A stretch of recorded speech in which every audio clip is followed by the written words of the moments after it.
I wonder sometimes if it all goes back to biology. It all goes back to women's childbearing years are a fraction of what men's are. And if you look at it just strictly from biological use, the societal commentary on this follows pretty damn close to those lines. I agree. And now we have social media. Sometimes I look at those selfies and I'm like, holy shit, look at that neck. Talk about a turkey neck. And so I have to catch myself with my own programming from the patriarchy, my own ageist thought process, my own looking at my crow's feet and my wrinkled forehead and judging myself, So I think it's hard to balance feminism and wanting to look not younger, because I don't want to look younger. I love being 56. I want to look like I feel inside.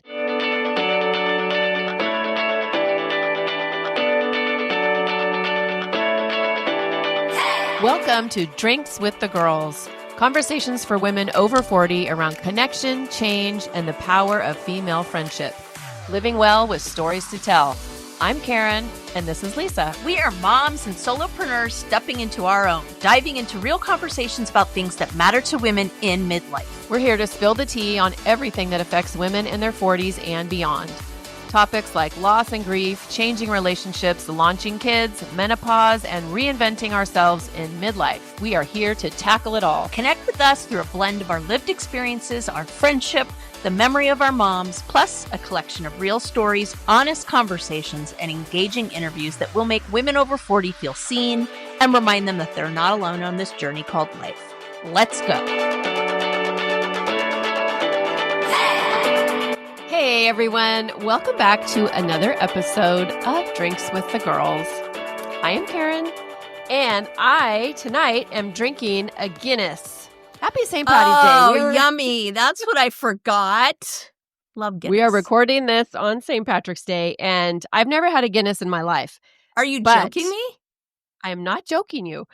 They were all out of corned beef cabbage, or not cabbage. They were all out of corned beef. Of course, I went today. I went like 5 hours. Yeah. No. Mm-hmm. Yeah. So I had to punt. And so I'm doing Guinness braised beef pot pie. Yum. So we'll see. I'll let y'all know how it works out. So anyway, I had to buy a 6-pack of Guinness. So that's what I'm drinking tonight. I'm like a corned beef freak and was in the grocery store, I don't know, maybe last week. And they had like the big refrigerated like thing out front, like, and you could tell at one point it was full of corned beef. It wasn't when I got there.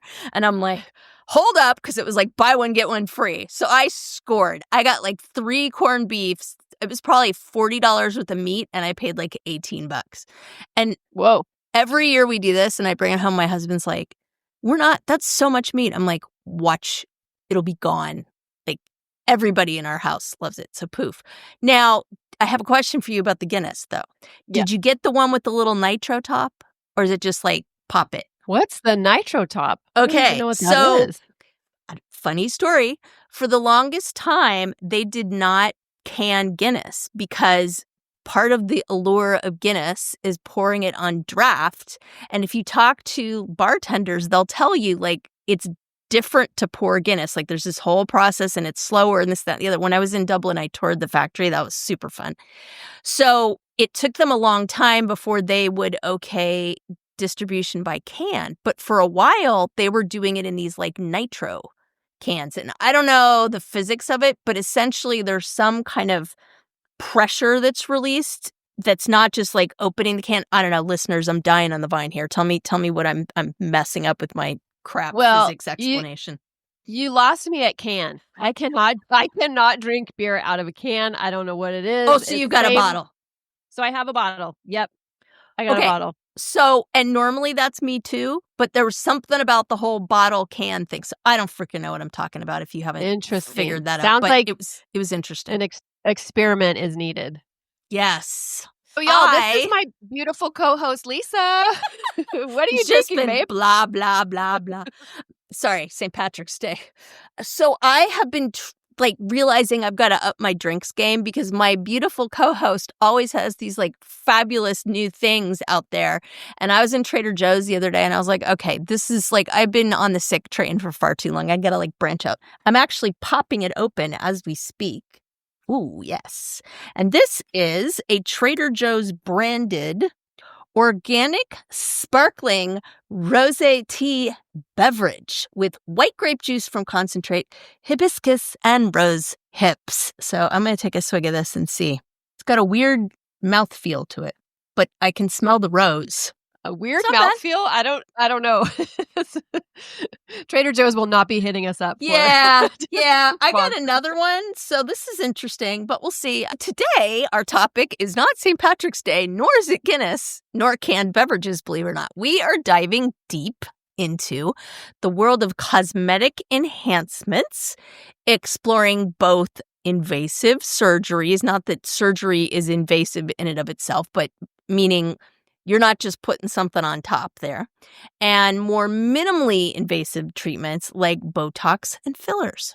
This is going to be a good conversation because I have so many feelings and thoughts about this. Shocker. I know you're all shocked. Let's just dive in. Okie dokie. Let's start and then build up. So let's start with the Botox and with the fillers. Why? Oh, literally like build up, like from like minimalist to like rip your face off and get a new one kind of thing. Oh, shit. Yeah.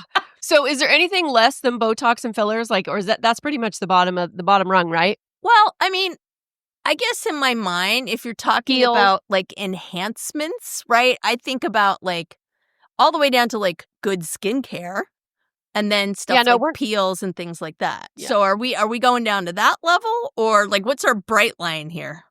I mean, I think good skincare is the alternative. Like, I think good skincare is something that we should just do no matter what. And then, I think, peels, and then maybe the Botox, and then the fillers, and then kind of, okay, and then the face replacement. The thing you said, yes. Yeah. So why are these procedures like Botox and filler, why are they so incredibly popular? If you're asking me, which I don't see anybody else in the room, so I'm going to guess you are. You know, I definitely think there's the good and the bad. Let's just address the elephant in the room. The bottom line is people want to look younger longer. And when I say people, I mean women. We can rip this sucker apart, but obviously there's one side of things that says, well, why? Why do we feel like that's a better thing to do? And then all the way to the other side, which is like, if it feels good, like, do it. I say I personally kind of sit somewhere in the middle of all of that, but I definitely think that we need to dive into the societal pressure part of it because, frankly, without that, none of this would be an industry. Let's just get real. Absolutely. And we're going to talk all about all the things as we really get going. But as I was thinking about this episode and thinking about like, well, what are my feelings about it? I thought, what if men were not on the planet? Okay, there's that. Okay, wait for it.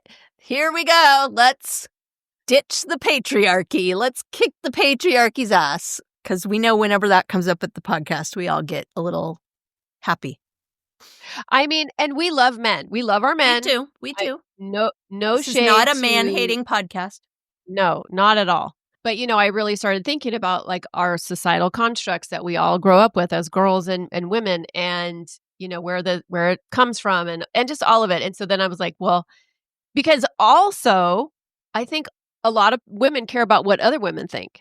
Oh, 100%. I think that's a big part of it. Yeah. I mean, look at the comment section in, whenever it has to do with, especially like a celebrity, like my girl, Pam Anderson, right? The women are brutal in her comment section. And there are the men in there who are too, but it's like, it's the women that are tearing her down. And that just, that just disappoints me. It doesn't feel good. Well, see prior episode on Brooke Shields' book, right? Correct. Where she basically that is the topic of the book in a lot of ways. So, yeah. I think I get a little nervous when I hear young women in my life, like in their 20s, wanting to do things like whatever, but they know things I don't even know. I know Botox, I know fillers, all that, but they know other things. It can be addictive. It's like tattoos. Yeah, totally. You get one and you want 10. Do you do Botox? I have done Botox. It's been quite a while for me, it's like, I just feel like there's a difference between like wanting to feel a little bit more comfortable with the way you look and then just completely changing yourself into some kind of like freak show. And we all have seen examples of that. And I guess you should be able to do what you want, but there's just something about completely change, it's like a face transplant, for God's sakes.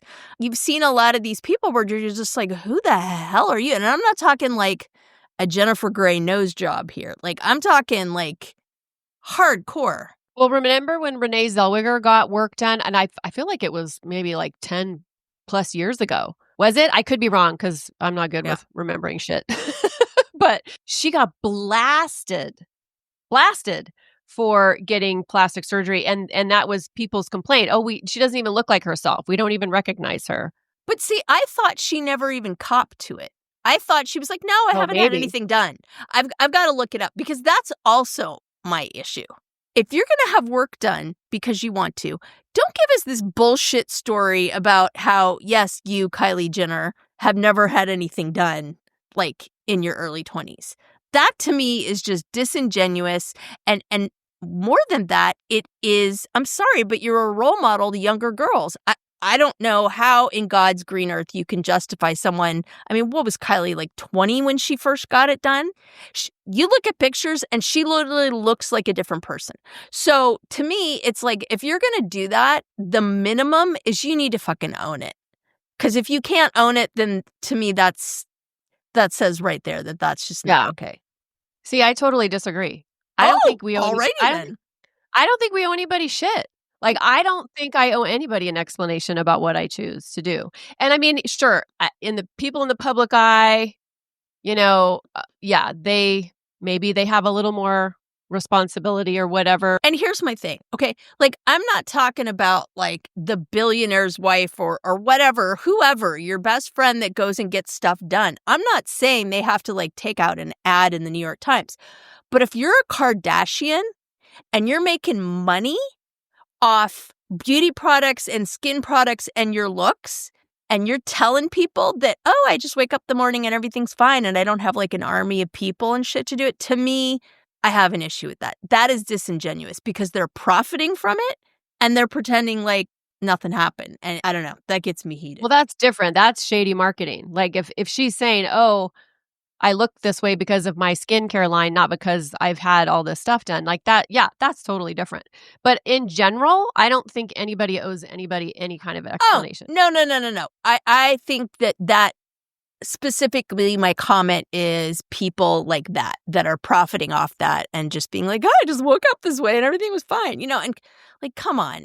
I remember back, in the day when Demi Moore did that, I think it was Vanity Fair, where she was nude, but she had the body when paint she was on. Pregnant? Yeah. Oh, no, wrong one. Yeah, I can't remember. And everybody was freaking out. And it was interesting because I remember taking issue with that article, not because of what she had done. Like, I thought it was great. But she made some comment about, oh, well, yeah, you can have it all and you can do this and that and the other. And I was like, bullshit. Right. Bullshit, lady. I don't have Good one, Demi. I don't have a nanny and a fucking publicist and a secretary and a chef and all. Like, that just pissed me off because it's like, we're out here and is drowning. It Demi or Demi? Is it Demi or Demi? I think it's Demi. Demi, okay. Call us Demi or Demi. Let us know. That pissed me off, though. I was like, okay. That's kind of on the order of the Kardashians not admitting to plastic surgery. It's like, look, girl, you do you. Like, I'm happy you worked your ass off for that. No shade. But don't fucking sit there and tell me that I can have it all when I'm like putting toothpicks under my eyes to like change my baby at 10 o'clock at night. Like, come on, And let me back up a smidge. Here's your disclaimer, listeners. We are not doctors, obviously. Oh, yeah, that. We don't have any medical advice to give. Thank we God. are your besties sitting around chit-chatting at happy hour. So let's just get that out there. There's a lot of risks to Botox. I know. And injecting shit in your face. I was looking it up, like stuff I didn't even realize. And so I think if you're going to go down that road, I think knowing all of that would be prudent. I mean, I've done Botox and I love it. I love it. I do love it. I do it like once or twice a year. I did not realize the risks involved, and had I known that before I ever did it, I would think twice. Yeah.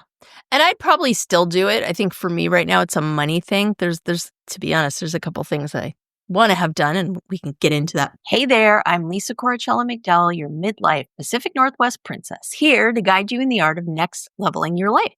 I'm passionate about women's health and wellness in midlife, especially for moms parenting kids with unique needs like I do. I truly believe we can learn, grow, advocate, and care for the planet while taking care of ourselves and our families. And I'd love to help you do the same. Plus, I'm beyond excited to announce the launch of my new membership, the Empowered Parent Collective, this March. It's a space for parents to confidently advocate for their kids, build inclusive communities, educate themselves, and find balance and support along the way. To find out more about the Empowered Parent Collective, my classes, wellness offerings, parenting tips, advocacy resources, and exclusive Drinks with the Girls goodies, head to nextlevellifewithlisa.com. Let's survive and thrive in the messy middle together. Cheers. I'm about to blow your mind here. Special ed mama's got to step in here. Did you know that Botox is actually used as treatments for kids with cerebral palsy? It's used for treatments for migraines and all sorts of stuff like that. So I just think that that's fascinating. Let me blow your mind. I did know that. Yes, because you are smart. No, unfortunately, I know that because one of my best girlfriend's daughter suffered with chronic headaches. And she still suffers. She's a young adult. Well, no, she's not even a young adult. She's almost 30 like my son. I'm in denial that my kids are as old as they are. Yeah, but she still suffers. And she tried Botox for that. And I don't believe she had relief, unfortunately. Yeah, migraines are no joke. Okay, did you know? I looked this up. Did you know? Because I was curious. The global, so not just United States, but the global cosmetic surgery and procedure market was valued at $156.39 billion. That does not shock me. I know, in 2024, but check this shit out.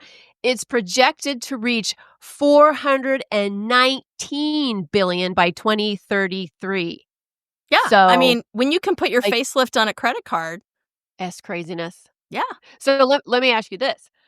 Are smashing the patriarchy and Botox mutually exclusive? No, I don't think so. I mean, it depends on the reasons you're doing it, right? And, for me, as we're having this conversation, like I'm going back to the breast reduction surgery, right? Listeners, check that episode out if you haven't.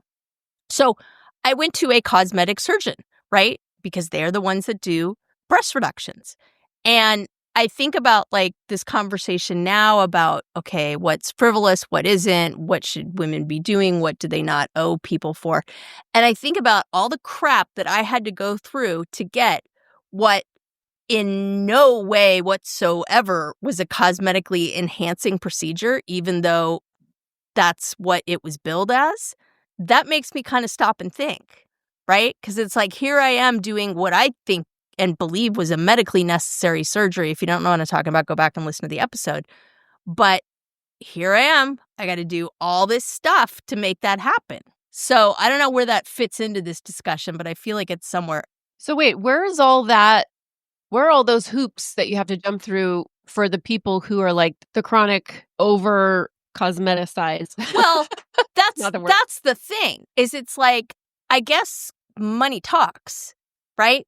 Because if you have the money, ain't no hoops. Yes, in my mind, it gets lumped into, I want a facelift because I want to look better. Are you kidding me? If you guys listen to my blog and what I went through, like, oh my God, trust me, no one would do that unless they really, really needed to. So it just gets me wondering, And yet, if a man was having a vasectomy or wanting to get Viagra, it's like, a hop, skip, and a jump. Like those get approved easily and effortlessly all the damn time, right?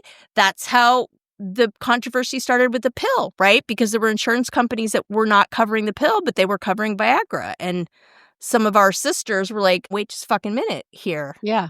Yoo-hoo. Hello. At any rate, I digress a little. I do think it should be part of the conversation on what is a cosmetic enhancement and what isn't. Yeah. And I think you can't talk about whether it's Botox, whether it's breast reduction, breast enhancement, facelift, whatever. You can't talk about that without talking about the patriarchy and our societal conditioning, and not surgery like you went through for like legit medical reasons, but like aesthetic reasons. I don't feel like you can really talk about that without talking about, well, why do women feel this need to change themselves physically? Oh, what do we value? We value youth and thinness. So that's what we deal with our whole lives. And then guess what? When we hit around 40 and start getting wrinkles and gray hair, we're slapped with ageism. So, it's like we're not allowed to age.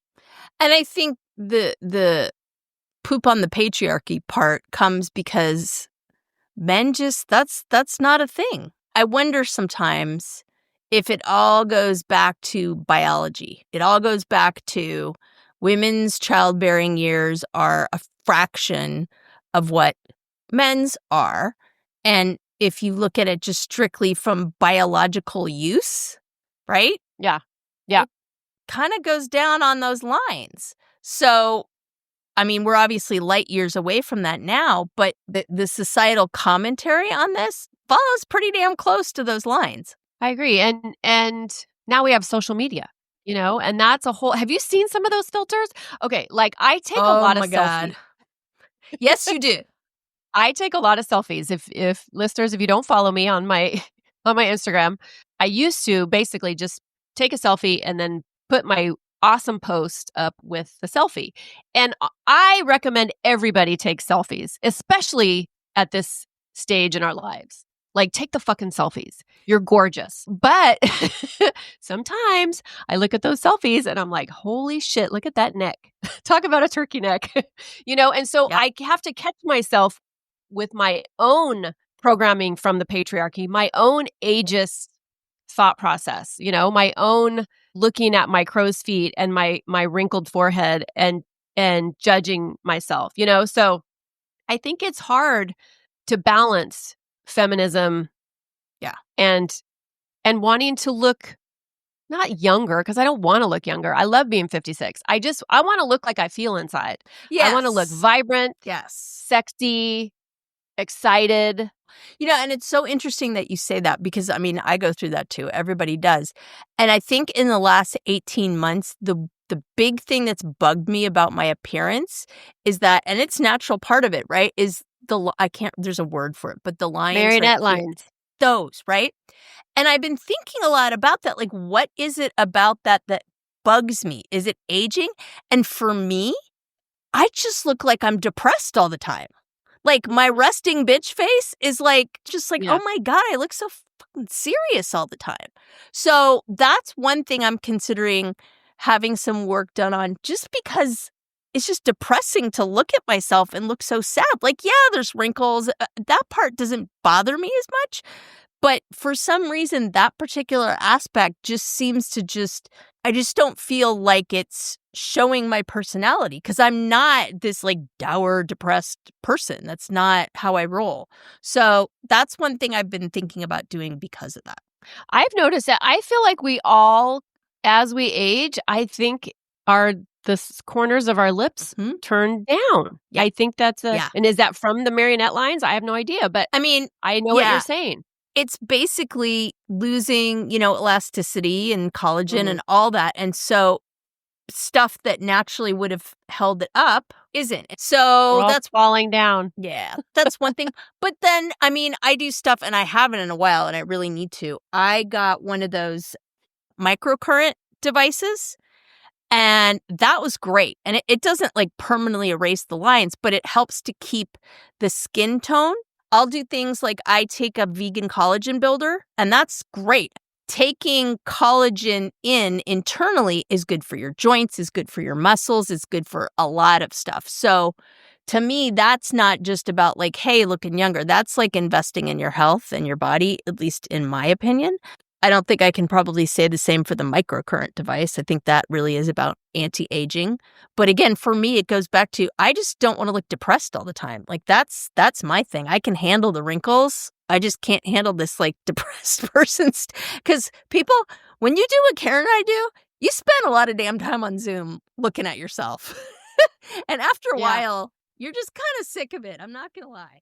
Can we just talk about, though, the word that's coming to my mind is conundrum, but the conundrum that women are in, and especially women in the public eye. Like, you could not pay me enough to be a celebrity because you're damned if you do, you're damned if you don't. Maybe that's the reason some women either do or don't do plastic surgery or any kind of enhancements, Botox, whatnot. It's like, well, what are people going to think? Oh, people are going to think I'm trying to look younger. Yep. Or, oh, people are going to think I've let myself go. Yep. If I don't do it. We can't win. And look, y'all know I love my mom, but my God, she could be judgmental about crap like that. Oh, my Lord. Like about my weight, because she happened to be super skinny. So she was very judgmental about my weight. Like, just brush your hair, put some lipstick on, or I remember I was pregnant with my first child and she tried to pay a friend of mine to take me out for a facial, like surreptitiously. I was like, really? Really? And that used to just piss me off because it was like, okay, there's bigger issues that I'm dealing with here, right? And so her kind of choosing to focus on that frustrated me. And I can remember actually one time we really got into it. My mom was a teacher, and so I was a teacher for a while, and she came to watch me teach. And I was really, really excited and, looking forward to her feedback. And she started out by saying, your hair was a mess and like you didn't have any makeup on and I was in tears and I let her have it. And I just said, I cannot believe, like, do you know how long I've been waiting for you to come and observe me in the classroom? I said, and this is your go-to? Oh, she goes, oh, well, you were fine. And I was like, no. You can't erase it by going back. I was like, this is your takeaway? I was like, that is not okay. And I was crushed. Okay, quick pause. Have we talked about the Pod Squad lately? Oh, the Pod Squad. You mean our email list /VIP lounge /digital wine club? Exactly. So listeners, if you're not on it yet, you're basically making life harder for yourself when it comes to podcasts.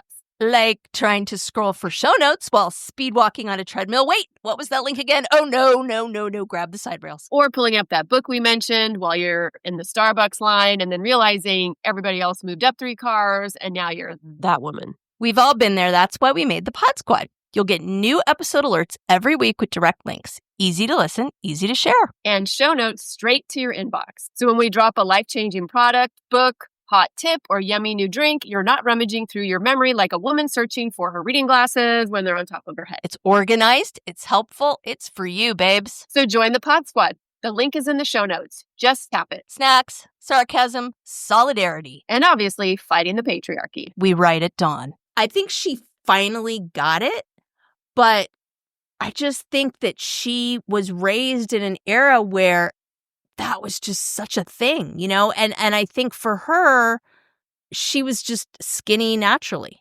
And that wasn't an issue, and she did not understand that.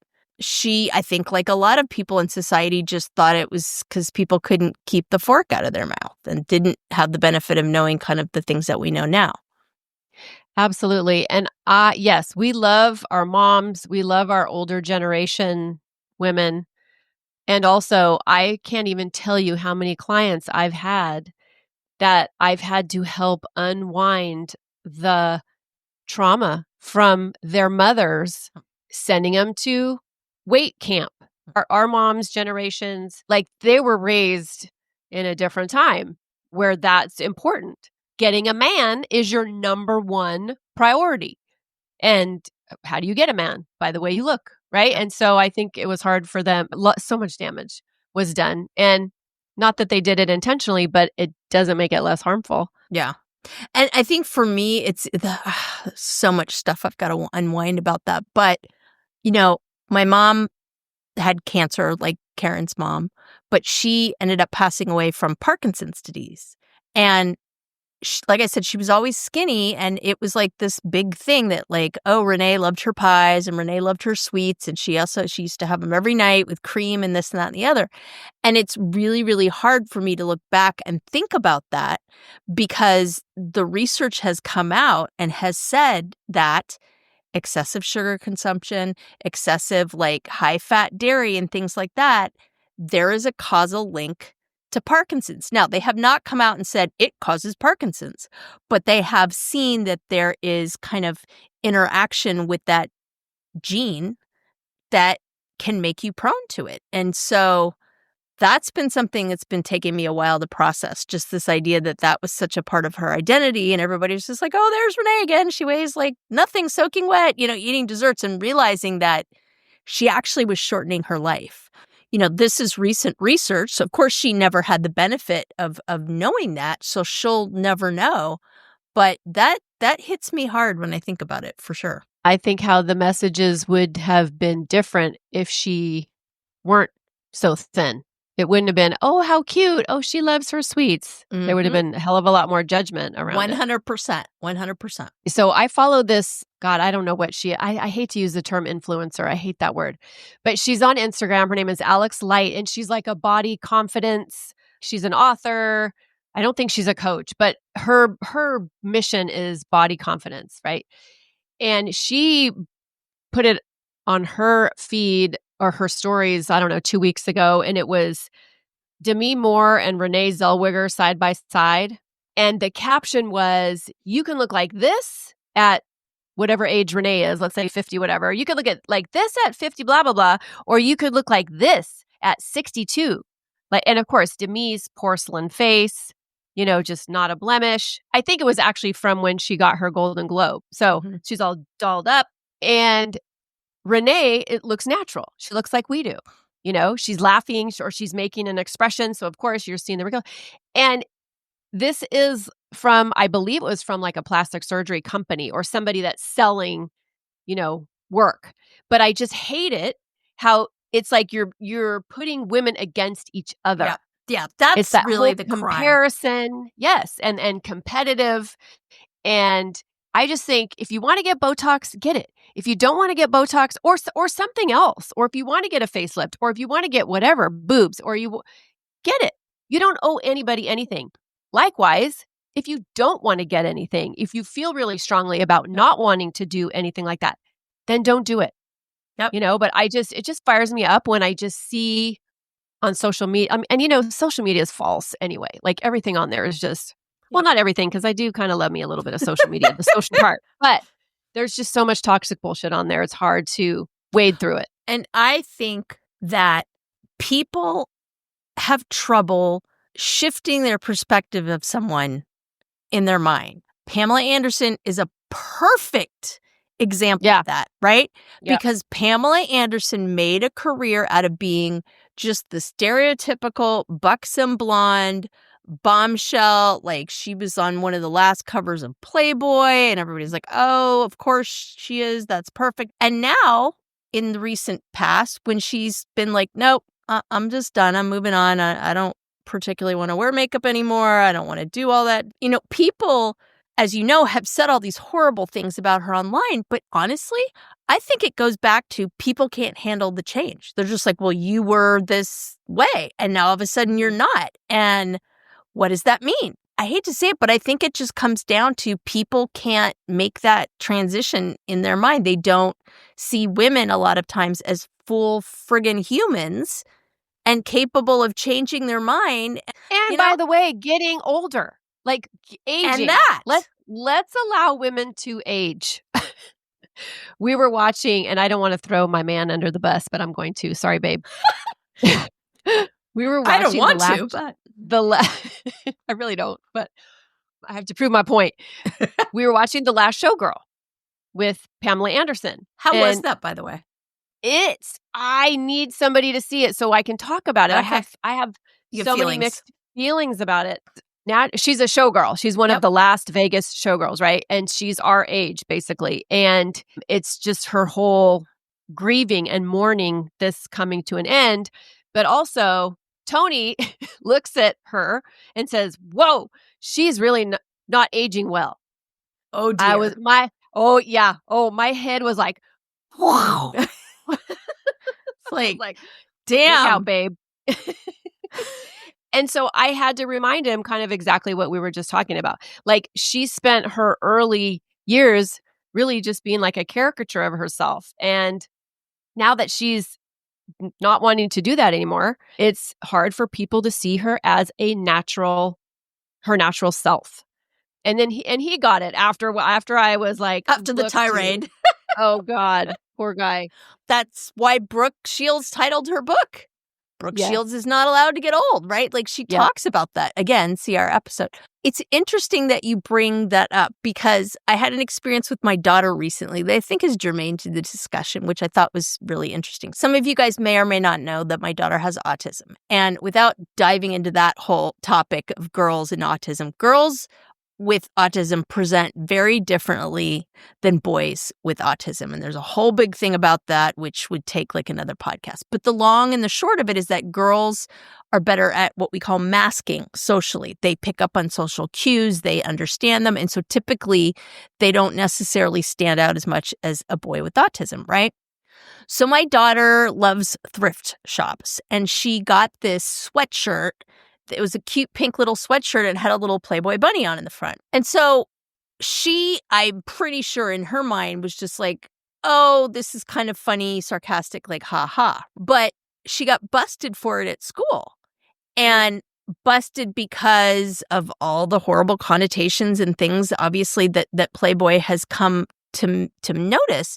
And we had a meeting recently about it. And the thing that I pointed out to them was, you're all assuming that she understands all of that history.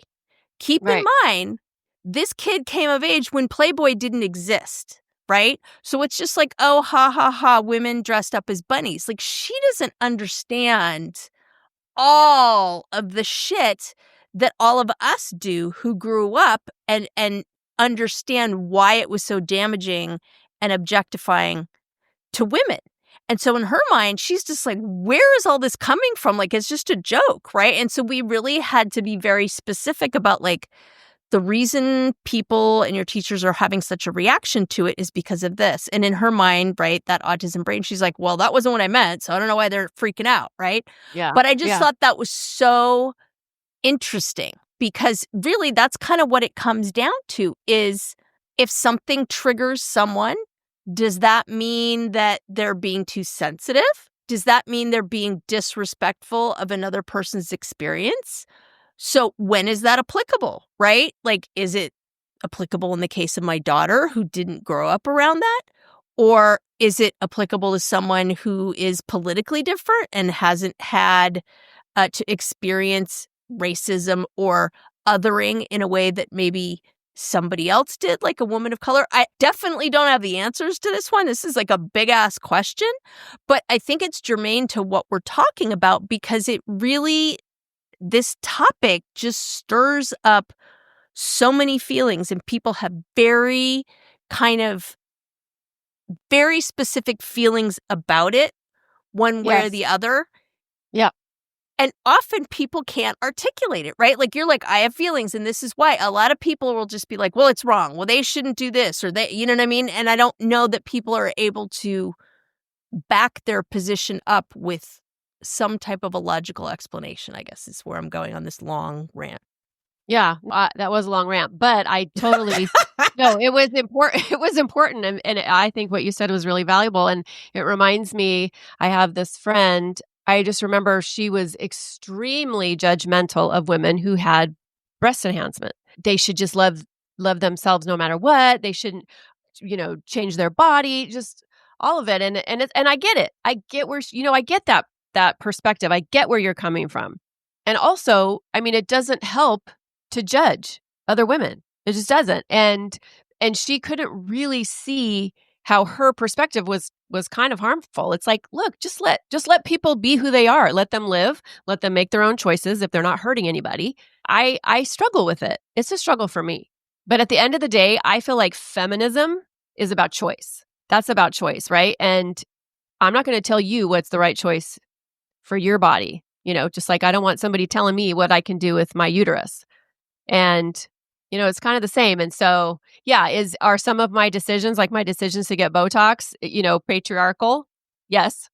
But I'm aware of it. It's like, I get it. I know. And it's hard to live in our society when those are the messages we get from every angle.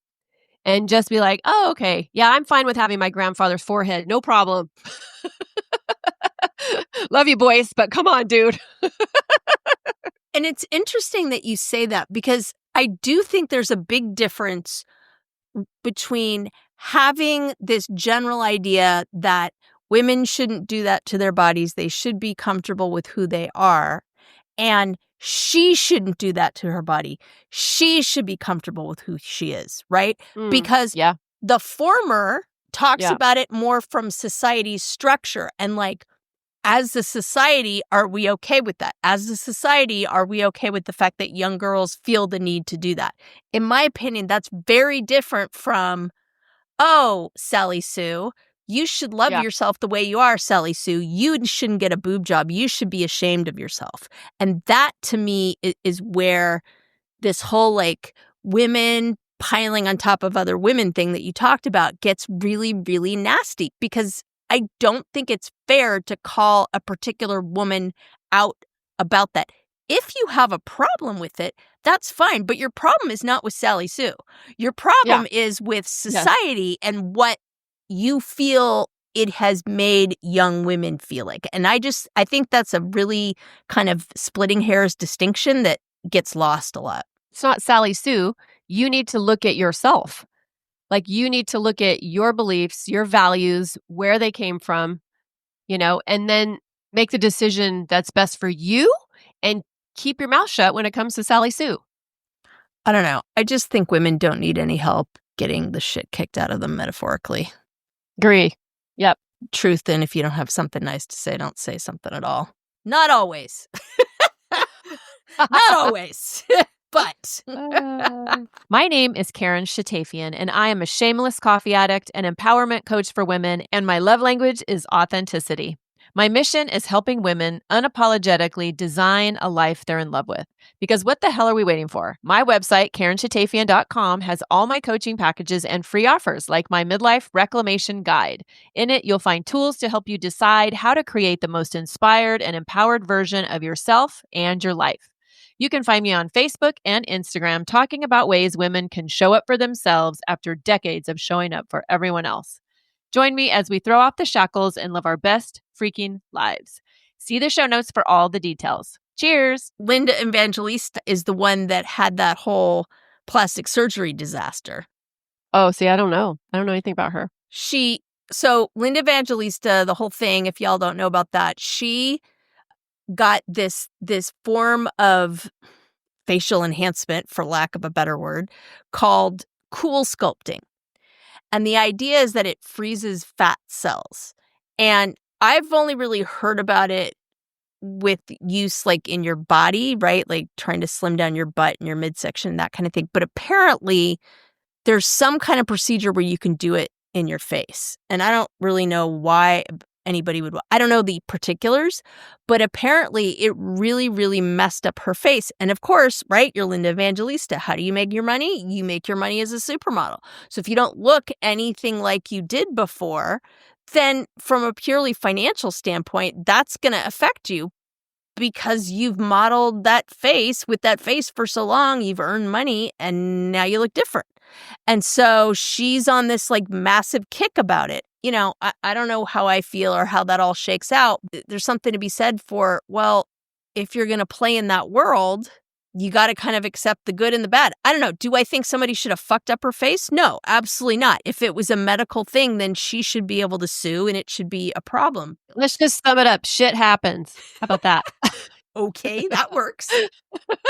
I mean, is that what you're saying? Basically, it's like, hey, if you're gonna dabble in these things, I mean, clearly, even with just the Botox, right? There are things that can go sideways, right? It's just like any other kind of surgery. There's risks to all of it. Don't get me wrong. Like, I do not know the ins and outs of her case, right? I don't know if there was like malpractice involved, so I could be completely talking out my ass. But I just think that, who was it that had her legs insured for $1 bajillion? I'm trying to remember what actress. Good grief. Yeah. I don't know. It's this idea of like, this is your monetized feature. I want to backtrack a little bit when I was talking about Alex Light, the body positive woman that's on Instagram that I follow and love her. She was calling out the bullshit between I don't think I made that clear. She was not saying, hey, look at these two women and you should, you're either this or you're that. No, she was calling out the bullshit that this whatever cosmetic. Because it was like an ad, right? Yes, it was an ad. Yes, correct. I just don't want to piss Alex off. She'd be like, wait, what? Love you. Call us. Okay, can we just talk for a second about aging gracefully? But we don't, because we have a podcast episode that did really well called Aging Disgracefully, which we very much value on this podcast. Yeah, I'm just not a fan. I'm not a fan. Do you know what gracefully means? It means like, I looked it up one time.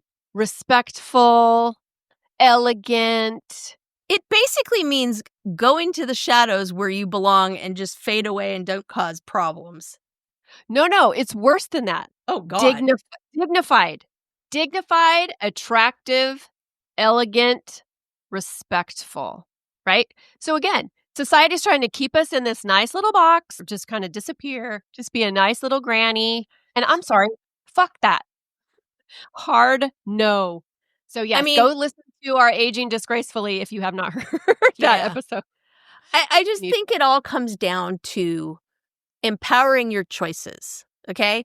If you want to get Botox and you're good whatever the risks are, get Botox, okay? Yeah. If you want to get a boob job because you feel like you want to, get a boob job. If you have a problem with that, look at society.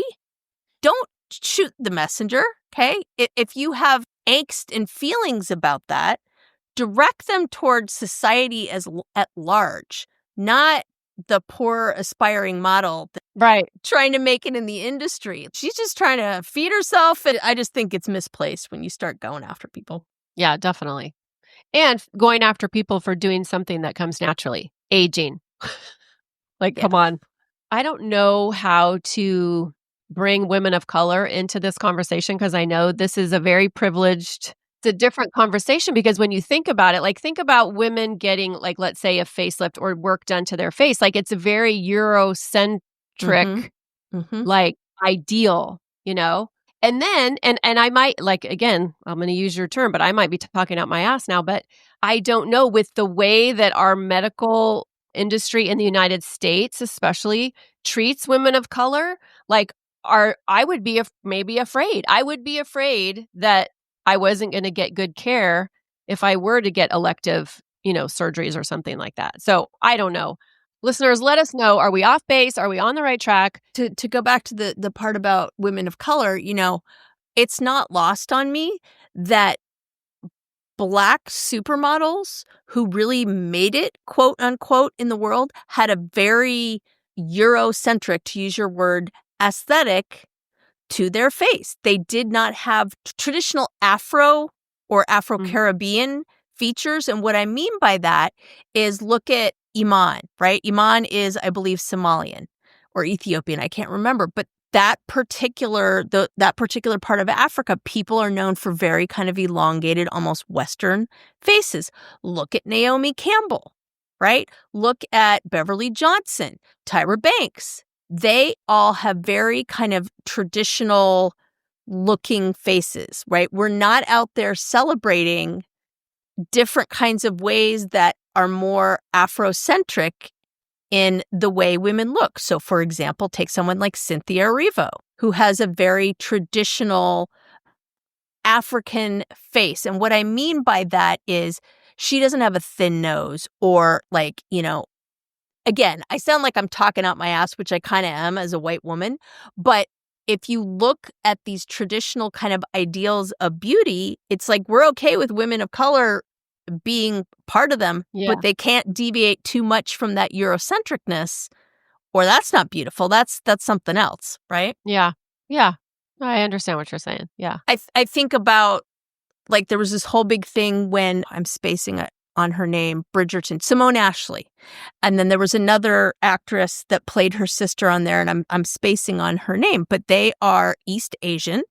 And they come from a part of India or Pakistan, I can't remember which, where people's skin is traditionally much darker, right? And there was a lot of press and stuff done at the time where they were saying, it's wonderful that they're finally featuring women with darker skin in these type of roles. And I'll tell you, having lived over there, that whole ideal of the lighter your skin, the better, is hardcore. I've never seen so many commercials for men's face lightening cream, literally, in my life. I'd go get a pedicure, they'd slap bleach on my feet to get rid of my tan lines.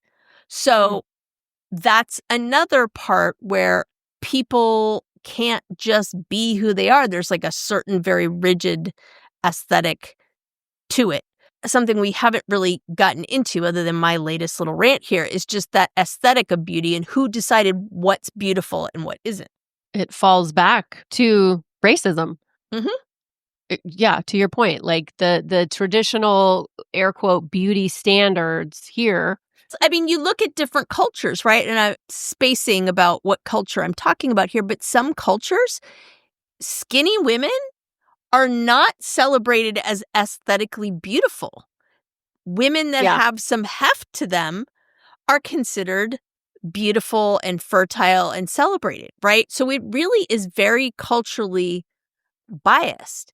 And again, we love our simplification, right? We like to put people into little boxes. So I think that's also part of the conversation is, are we trying to shove someone into a box? Right? Pam Anderson, get in your box, because we just can't. No, I think women are there. Women are trying to fight out of their box. Mm-hmm. Like that's one of the beauties of getting older and getting to 40s and 50s and beyond, because you just don't give a fuck. And we're fighting to get out of this box that the world put us in. I always say I'm glad I had my breast reduction after my mom passed, because she would be horrified at the amount of times that I go braless. I just know she would freak out. I mean, my dad was like, why are you going to disfigure yourself like that? That particular surgery has gone crazy time in terms of the number of women that want to have that done. And again, it's like the opposite of the cosmetic piece. People are always like, well, why would you want to do that? Well, I don't know. I'm tired of the back pain. So I think our point, if we've had one all this, is whatever your choices are, own them. Own them. Don't go around saying like you wake up in the morning and everything's flawless and effortless if you've got like a team behind you, like perfectly making you up, and then go out and sell your cosmetics. If people are trying to live their truth the best way they can. I think that's the point. It's people are just doing the best they can. And for the most part, yeah. When we're talking about this, like women making decisions, whether or not to do any kind of, enhancements or whatever, like they're doing the best they can with what they have. We've gone down a few rabbit holes tonight. But we did a few cosmetic procedures ourselves on this episode. We like to leave you listeners with some action steps. We certainly want you to leave more empowered than when we started the episode. What do we want our listeners to walk away with? If you are going to make a choice to do something, why? Am I doing this for me? Just kind of dive into what your motivations are.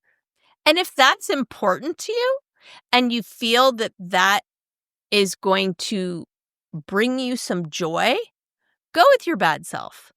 All we're saying is don't make the decision because of somebody else's feelings and morals and questions. Own your decision. And unless you're selling cosmetics, you don't owe anybody an explanation. But I would say too, do your research. Find somebody that is reputable with good reviews. Like when I do Botox, like, I don't know, those Botox parties that some of my friends would go to, those kind of scare me. Hell nah. Like, I would don't get the Botox Groupon.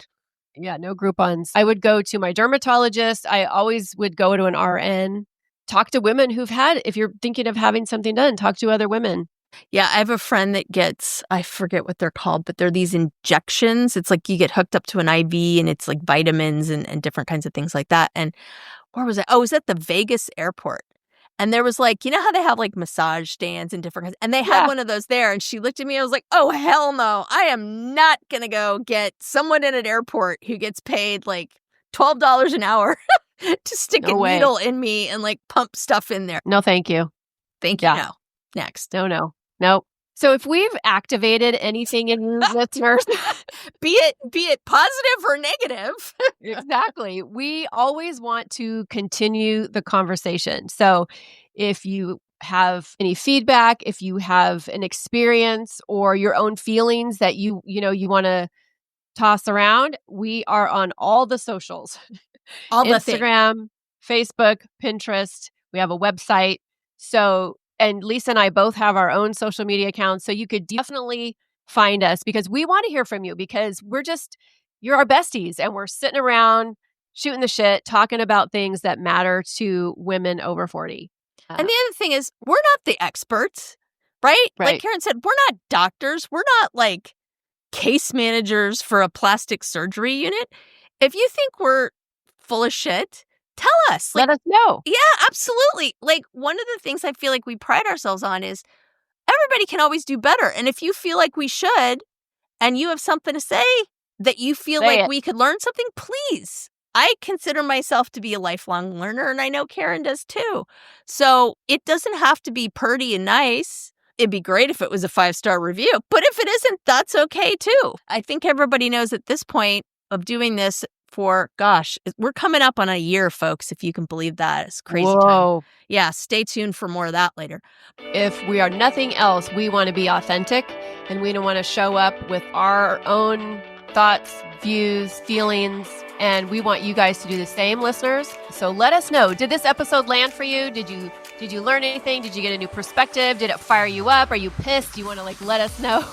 Were you what your thoughts that was an hour of my life that I'll never get back? We want to hear it all. We want to hear it. Cheers. Cheers.